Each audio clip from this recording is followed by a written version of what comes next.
Good evening प्यारे बच्चों। तो कैसे हैं आप लोग? आशा करता हूं कि आप लोग काफ़ी अच्छे होंगे। आज मैं फिर से आप सभी को भूगोल पढ़ाने के लिए आया हूं। भूगोल में हमारा प्रथम अध्याय चल रहा है। इस प्रथम अध्याय के अंतर्गत हमारा दूसरा क्लास है। आज के क्लास में हम लोग विशेष करके देखेंगे मानव भूगोल के प्रकृति, खास करके ये जो प्रकृति है, आज हम मानव भूगोल के प्राकृतिकरण को देखेंगे। ठीक है, इस प्राकृतिकरण के अंतर्गत हम लोग मानव का प्राकृतिकरण, मानव का मानवीयकरण, पर्यावरणीय निश्चयवाद, संभववाद तथा नव निश्चयवाद, इन सभी पॉइंटों को आज हम काफ़ी अच्छे ढंग से समझेंगे। इस वीडियो को आपको काफ़ी अच्छे से देखना है, ठीक है, क्योंकि यह समझना आपके लिए अति महत्वपूर्ण हो जाता है। थोड़ा सा यह टॉपिक आपको पेचीदा लगेगा, लेकिन मैं आपको इस प्रकार से समझाऊंगा कि आप सरल भाषा में इसे काफ़ी अच्छे ढंग से आज समझ पाएंगे। ठीक है, इनसे जो भी प्रश्न बनेगा उस प्रश्न को मैं आज आपको बताऊंगा। ठीक है, तो प्यारे बच्चों, क्लास को प्रारंभ करने से पहले मैं आप सभी को बोलूँगा, यदि आपने अभी तक हमारे पेड कोर्स को ज्वाइन नहीं कर रखा है तो आप अवश्य रूप से ज्वाइन कर लें। पूरे साल का 5 विषय के आपको 1500 रुपये लगेंगे, जिसमें आपको सभी विषय चैप्टर वाइज पढ़ाए जाएंगे। ठीक है, चैप्टर वाइज नोट्स दिए जाएंगे, MVVI प्रश्न बताए जाएंगे। यदि आप हमारे पेड कोर्स को ज्वाइन करना चाहते हैं तो आप हमें कॉल कर सकते हैं। हमारा नंबर है 70 61 50 45 52। ठीक है, 70 61 50 45 52 ये हमारा नंबर है। इस नंबर पे कॉल करके आप हमारे पेड कोर्स में ज्वाइन हो सकते हैं। और यदि आपने अभी तक हमारे चैनल को सब्सक्राइब नहीं किए हैं तो अवश्य रूप से सब्सक्राइब कर दीजिए, वीडियो को भी अवश्य रूप से लाइक कर दीजिए और इस वीडियो को सभी बच्चों तक शेयर कर दीजिए। शेयर करना भी अति महत्वपूर्ण है। ठीक है, आप लोग शेयर करिएगा तभी तो बहुत बच्चे इस वीडियो तक पहुंच पाएंगे ना, इसलिए शेयर करना भी बहुत ज़्यादा ज़रूरी हो जाता है। ठीक है, सर्वप्रथम प्यारे बच्चों, ये मैं आपको अच्छे ढंग से सजा करके लिखा हूँ ताकि आपको समझने में काफ़ी सरलता महसूस हो। ठीक है, सर्वप्रथम इस पिक्चर में देखिए, ये मैं लिया हूँ, ये कौन है? ये हैं आप लोग। ठीक है, अर्थात आप है प्राचीन मानव। कौन? प्राचीन मानव। लगभग आज से 4000 5000 वर्ष पूर्व पहले का यह मानव है, जिसे हम आदि मानव भी बोल सकते हैं, आदिकाल का मानव या आदि मानव या प्राचीन मानव। तो जब प्राचीन मानव अर्थात 4000 वर्ष पूर्व पहले का जो मानव था या 3000 वर्ष पूर्व पहले का, तो वह मानव प्रकृति का गुलाम था। किसका गुलाम था? तो प्रकृति का गुलाम था। अर्थात हम कह सकते हैं कि प्रकृति का वो दास था। दास कहने का तात्पर्य है कि प्रकृति अर्थात प्रकृति के अंतर्गत क्या? तो भौतिक पर्यावरण, जैसे जलवायु हो गया, पेड़ पौधे हो गया, ये सभी। ठीक है, तो मानव क्या था? आदि मानव। जब मानव के पास ज्ञान नहीं था, नॉलेज नहीं था, तो मानव जो है वह पर्यावरण का दास हुआ करता था। मानव पर्यावरण पर निर्भर करता था। ठीक है, जैसे जैसे पर्यावरण आपको चलेगा, मानव को भी उसी प्रकार आपको चलना पड़ता था। इसीलिए मानव अपनी आजीविका को चलाने के लिए प्रकृति को देवता मानता था, अपना ईश्वर मानता था। क्या मानता था? अपना ईश्वर मानता था। जब आकाश में बिजली गिरता था तो मानव को लगता था कि हमारे देवता नाराज हो गए हैं। हमारे देवता क्या हो गए हैं? नाराज हो गए हैं। क्योंकि मानव जो है वो पूरा का पूरा जो है प्राकृतिक पर ही आपको निर्भर हुआ करता था। जैसे कि मान के चलिए, बारिश होगी तभी मानव क्या कर पाएगा? तो खेती कर पाएगा। ठीक है, तो कुल मिलाकर के कहें कि मानव जो है वो पहले क्या था? तो पर्यावरण पर ही निर्भर था। ठीक है, पर्यावरण पर ही क्या है? तो निर्भर था।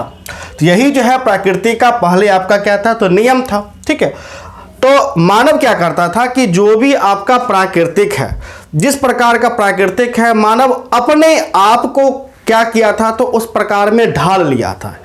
क्या किया, तो प्यारे बच्चों ढाल लिया। जिस प्रकार आज देखिएगा कि जीव जंतु है, उसी प्रकार मानव पहले आपको रहा करता था, यानी जैसा पर्यावरण था वो उस प्रकार के पर्यावरण में मानव ने खुद को ढाल रखा था। ठीक है, इसलिए मानव जो है प्रकृति के अनुसार जो ढाल रखा था, इसी चीज को आपको कहा गया मानव का प्राकृतिकरण। ठीक है, अर्थात जैसा प्राकृतिक है वैसा ही मानव क्या किया, तो उस प्रकृति के परिवेश में अपने आप को ढाल लिया।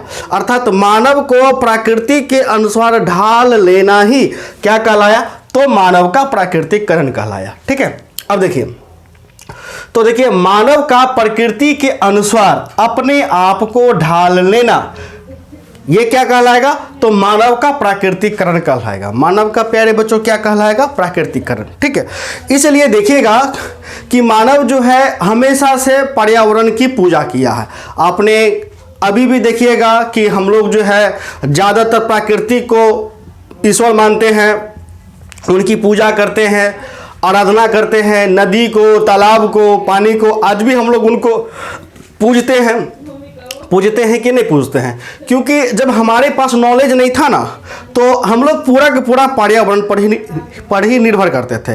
अर्थात देखिएगा कि जिस जगह आपको बरसात होगी उसी जगह मानव आपको रहता था। ठीक है, जिस जगह नहीं होती थी उस जगह मानव आपको है ना रहता था। सिंपल सी आपको बात है। ठीक है, तो कुल मिलाकर के कहिए, जो मानव का प्रकृति के अनुसार अपने आप को ढाल लेना ही, यही आपको कहलाया मानव का प्राकृतिकरण कहलाया। ठीक है, अब ये जो मानव का जो प्राकृतिकरण है, ठीक है, यह जो विचारधारा है, क्या विचारधारा है कि मानव को जो है प्रकृति के अनुसार ढाल लेना, तो यह विचारधारा ही आपको कहलाया, क्या कहलाया, तो पर्यावरणीय निश्चयवाद कहलाया। क्या कहलाया प्यारे बच्चों, तो पर्यावरणीय निश्चयवाद। ठीक है, तो पर्यावरणीय निश्चयवाद यह एक क्या है, तो यह एक प्यारे बच्चों आपका विचारधारा है। क्या है, तो प्यारे बच्चों आपका यह एक विचारधारा है। ठीक है, जिनके प्रवर्तक हैं या यूं कहें समर्थक है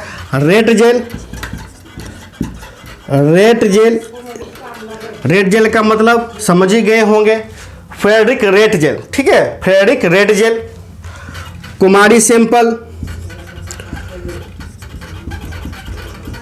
सेम्पल, इस विचारधारा का ये लोग क्या थे, तो उनके प्रवर्तक थे, यूं कहें समर्थक थे। ठीक है, अब मानव का जो प्राकृतिकरण है, इसमें मानव जो है अपने आप को क्या समझता है, तो प्रकृति का वो दास समझता है। क्या समझता है, दास समझता है। इसलिए इस विचारधारा के अंतर्गत, पर्यावरणीय निश्चयवाद के अंतर्गत, मानव क्या है, प्रकृति का दास है। ठीक है, मानव क्या है, तो प्रकृति का दास है। पर्यावरण, मानव क्या है, तो मानव एक प्रकार का कठपुतली है। क्या है, तो कठपुतली, जैसे जैसे पर्यावरण मानव को नचाएगा, मानव क्या करेगा, तो वैसे वैसे आपको नचेगा। ठीक है, तो मानव कठपुतली है, किसका है, तो पर्यावरण का, अर्थात मानव पर्यावरण का दास है, अर्थात प्रकृति का दास है। ठीक है, इन्हीं चीज को हम लोग मानव का प्राकृतिकरण कहेंगे। आपके एग्जाम में कई बार प्रश्न भी आते हैं कि मानव के प्राकृतिकरण से आप क्या समझते हैं। ठीक है, मानव के प्राकृतिकरण से क्या समझते हैं, तो सिंपल शब्द में यदि हम कहें, तो मानव का प्रकृति के अनुसार अपने आप को ढाल लेना ही, ठीक है, अपने आप को ढाल लेना ही मानव का प्राकृतिकरण कहेंगे। ठीक है, अब इस प्रकार का जो भी विचारधारा है, इन्हीं विचारधारा को हम लोग पर्यावरणीय निश्चयवाद हम लोग है ना कहते हैं, जिनके प्रवर्तक या समर्थक फ्रेडरिक रेटजेल है, कुमारी सेम्पल है, ये सभी इनके हो गए। ठीक है, तो पहले के समय में मानव के पास तो ज्ञान था, ज्ञान नहीं था, बुद्धि था, बुद्धि तो नहीं था, यानी कि जैसे जैसे पर्यावरण चलता था वैसे वैसे मानव भी व्यवहार करता था, क्रियाकलाप करता था। यानी प्रकृति के अनुसार मानव क्या करता था, तो क्रियाकलाप करता था। ठीक है, लेकिन जैसे जैसे मानव के पास ज्ञान आया, मानव के पास बुद्धि आया, मानव ने क्या किया, मानव ने तकनीक को विकसित किया। किसको विकसित किया? तकनीक को। तो मानव क्या किया कि जो भौतिक पर्यावरण है, ये मेरा हो गया भौतिक पर्यावरण। अब भौतिक पर्यावरण के अंतर्गत देखिए क्या क्या आता है। वायुमंडल आता है, जलवायु आता है, नदियाँ आता है, झील, पर्वत, पठार, ये सभी भौतिक पर्यावरण के अंतर्गत आते हैं। तो मानव ने धीरे धीरे इस भौतिक पर्यावरण को समझने की कोशिश किया और भौतिक पर्यावरण को समझ करके ही, यानी इस भौतिक पर्यावरण को मानव ने भली भांति समझा। समझ करके उन्होंने क्या किया? समझ करके अर्थात इस भौतिक पर्यावरण को समझ करके मानव ने तकनीक का विकास किया। मानव ने किसका विकास किया? तकनीक का विकास किया। ठीक है। अब इसी चीज को समझ करके अर्थात देखिए वायुमंडल को समझ करके, इस वायुमंडल में वायु के गति को समझ करके मानव ने किसका खोज किया? तो मानव ने एरोप्लेन का खोज किया। जिससे मानव क्या किया? तो जिससे मानव एरोप्लेन पर चढ़ करके एक स्थान से दूसरे स्थान जा पाया।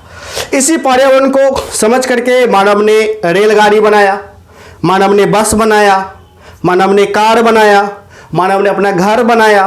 ठीक है। मानव ने फैक्ट्रियाँ बनाया, मानव ने एक नगर बनाए।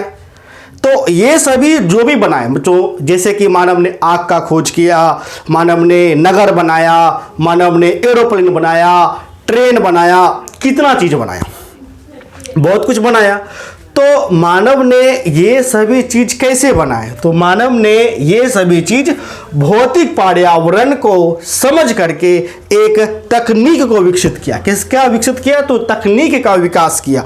इसी तकनीक के मदद से मानव ने अपनी आवश्यकता की पूर्ति के लिए, ठीक है, अपनी आवश्यकता की पूर्ति के लिए अपने जीवन अब मानव का जो जीवन है उसको बेहतर बनाने के लिए मानव ने नई नई चीज़ों को इजाद किया। जैसे एरोप्लेन हो गया, ठीक है, हवाई जहाज हो गया, ट्रेन हो गया, गाड़ी हो गया, मोटर गाड़ी हो गया, सड़क उड़क हो गया। ठीक है।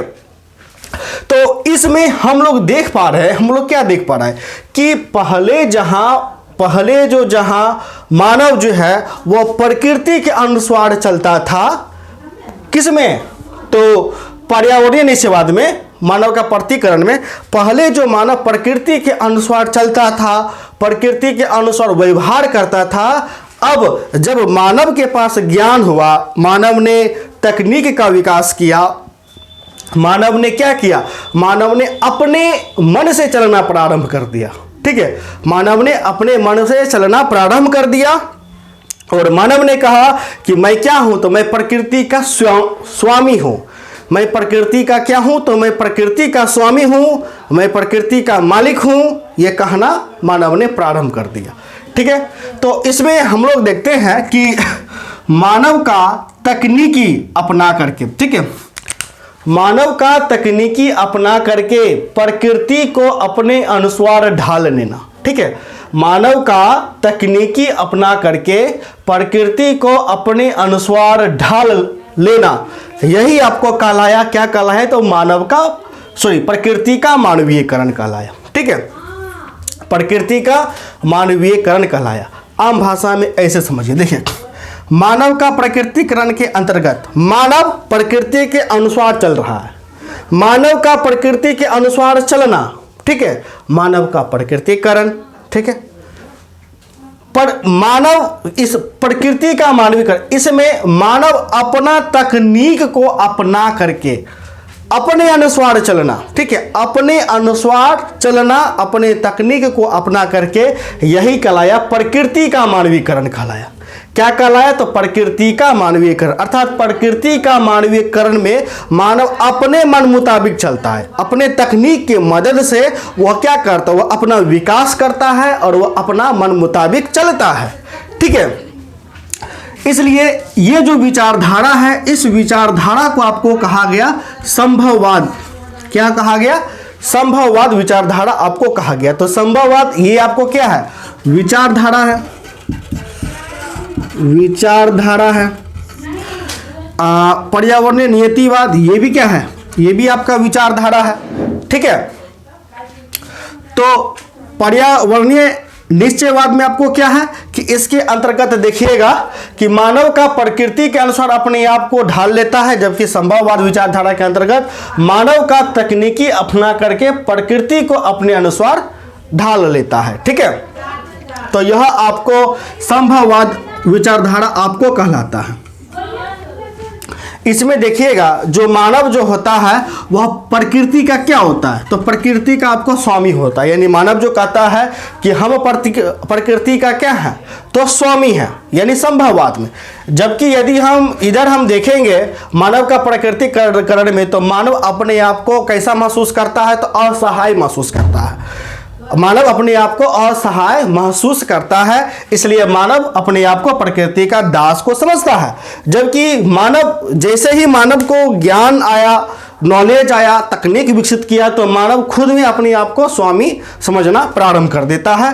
तो ऐसी विचारधारा आपको संभववाद के अंतर्गत आता है। ठीक है, अब ये संभववाद जो है, इनके प्रवर्तक कौन थे या समर्थक, तो हमको तो इनके समर्थक या प्रवर्तक थे ब्लास जी थे, प्रोफेसर ब्लास, विडाल डी ला ब्लास पूरा नाम इनका हो गया, ब्लास जी, यह इनके क्या थे, तो समर्थक थे।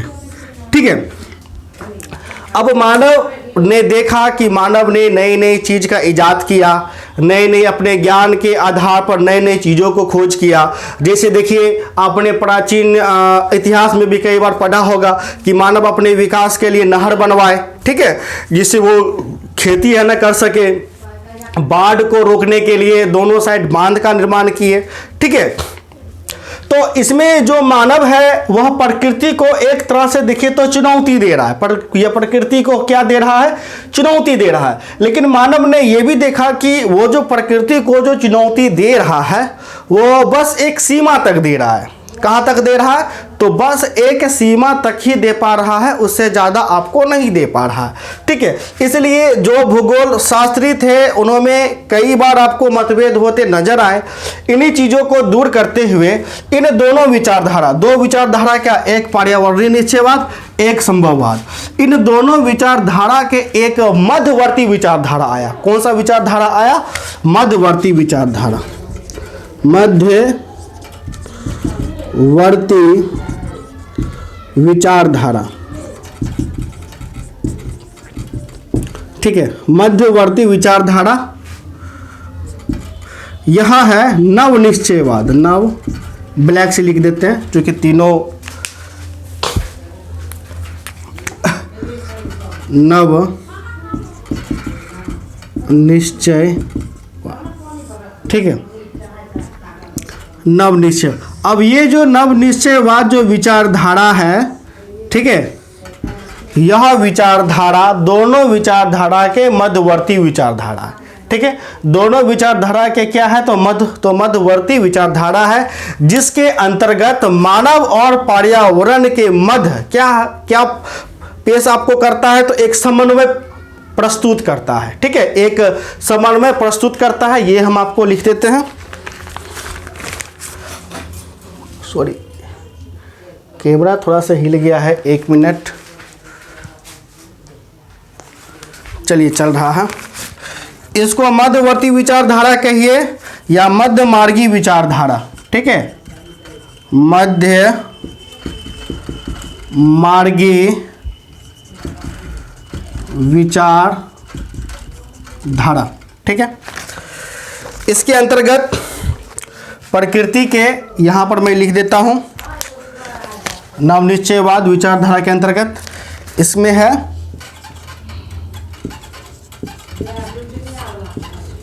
प्रकृति व मानव के साथ समन्वय।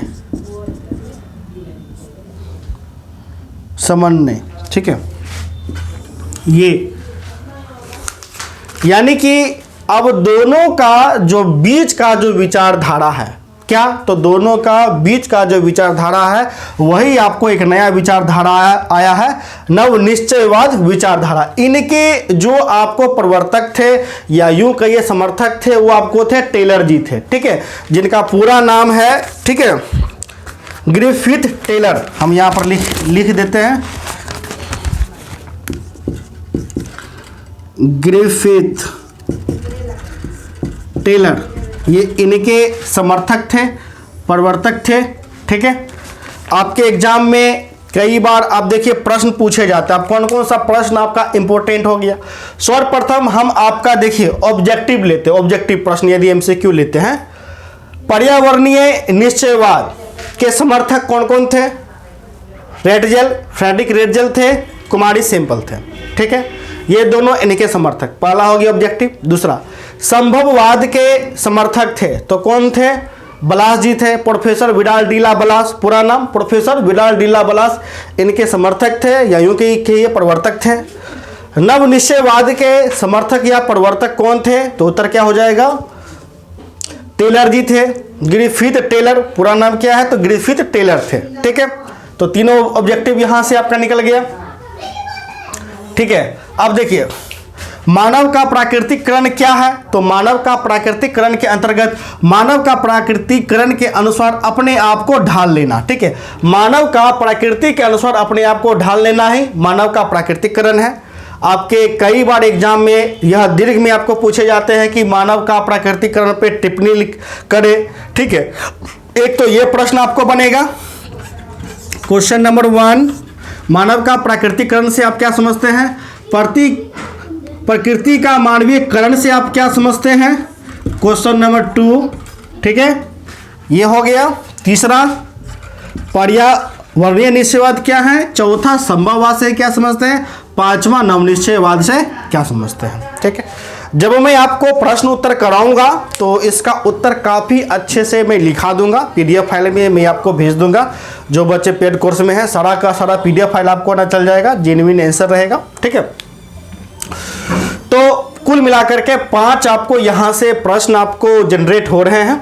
ठीक है, इसके अलावा भी यदि हम देखेंगे तो और भी छोटे छोटे ऑब्जेक्टिव निकल रहे हैं। जैसे प्रकृति का दास, मानव प्रकृति का दास कब था? तो मानव का प्रकृतिकरण के अंतर्गत मानव आपका है ना क्या था? तो प्रकृति का दास था। ठीक है, प्रकृतिकरण का मानवीकरण के अंतर्गत मानव जो है प्रकृति का स्वामी था, यानी अपने आप को प्रकृति का स्वामी मानव समझना प्रारंभ ने कर दिया था। ठीक है, तो प्यारे बच्चों, आशा करते हैं कि आज के इस क्लास में आपको मानव भूगोल का ये जो प्रकृति है काफ़ी अच्छे से समझ में आया होगा।